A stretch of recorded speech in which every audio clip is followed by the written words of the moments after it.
आधे एक घंटे के अंतर को बड़ा भाई छोटा भाई क्या होता है, सब साथ साथ पैदा हुए थे।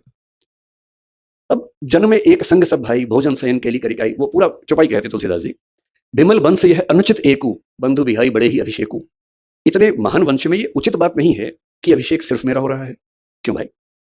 बड़प्पन यही तो है कि जब सत्ता चरणों में रखी हो तब कोई कहे कि मुझे क्यों, मैं क्यों राजा बनूं। और पिता समझा रहे हैं कि बेटा तुम संयोग से सबसे बड़े तो हो ही भाई, आधे घंटे का भी अंतर है तो बड़े तो हो ही ना भाई। और तुम्हारा व्यक्तित्व भी ऐसा है कि मेरे पास हर जायज वजह है कि मैं तुमको राजा बनाऊं, तुम बस मना मत करना। तब राम कह रहे ठीक है, आप कह रहे तो मैं आपकी बात कैसे टाल सकता हूं। राम के राज्याभिषेक की तैयारियां चल रही हैं, और यदि हम राम को मनुष्य थोड़ा सा बना के देखें, केवल भगवान ना समझें, तो हम सोच सकते हैं कि उनको भी कुछ कुछ तो उत्सुकता हो ही रही होगी, अच्छा लग रहा होगा कि अब मैं राजकाज संभालूंगा। शायद सीता और राम के बीच में बातें भी होती होंगी, सीता कहती होंगी आप राजा बनेंगे, मुझे भूल तो नहीं जाएंगे। राम कहते होंगे कैसी बात करती हो। ऐसी बातें होती होंगी, चुगलबाजी तो पति पत्नी में होती होगी, उनमें भी खुशी का माहौल होगा। और अचानक एक प्रसंग घटता है। मंथरा कैकेयी को समझाती है कि क्या तुम जानती हो क्या होने वाला है।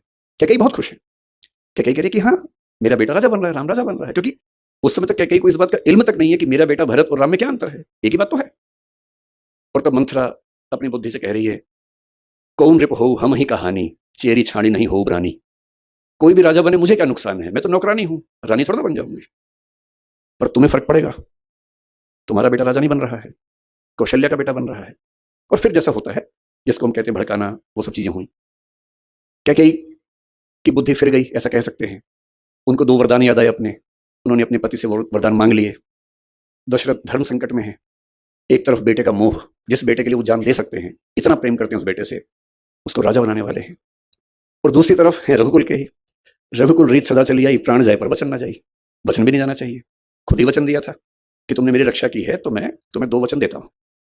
अब रघुकुल का राजा अपना वचन तोड़ दे तो ये उसके कैरेक्टर के खिलाफ है, चरित्र के खिलाफ है। बेटे को कहा है कि तुम राजा बनोगे, उससे कैसे पीछे हटे। और दशरथ इतने दुख में है, अंत में अपने बेटे से कहते हैं कि ऐसा हुआ। मैं सोचता हूं, कल्पना करता हूं, अगर राम कह देते, क्योंकि राम अकेले बेटे तो है नहीं इस दुनिया में, इसी दुनिया में शाहजहां का बेटा औरंगजेब भी था, इसी दुनिया में बिंबिसार का बेटा अजातशत्रु भी था, और इन दोनों बेटों ने अपने बाप को मरवा दिया था। बेटे तो ऐसे भी होते हैं। दिल्ली में 10 दिन पहले घटना हम सबने देखी है कि जब कोई बच्चा अपने माँ बाप बहन की हत्या कर देता है। ऐसे बच्चे आज ही थोड़ा ना हो रहे हैं, हर दौर में हुए हैं। और मैं इमेजिन करता हूं कि अगर राम कहते कि पिताजी पूरे सम्मान के साथ मैं ये कहना चाहता हूं कि मैं आपकी ये बात नहीं मानूंगा, प्रजा तय करेगी, तो अयोध्या की प्रजा क्या तय करती उस समय?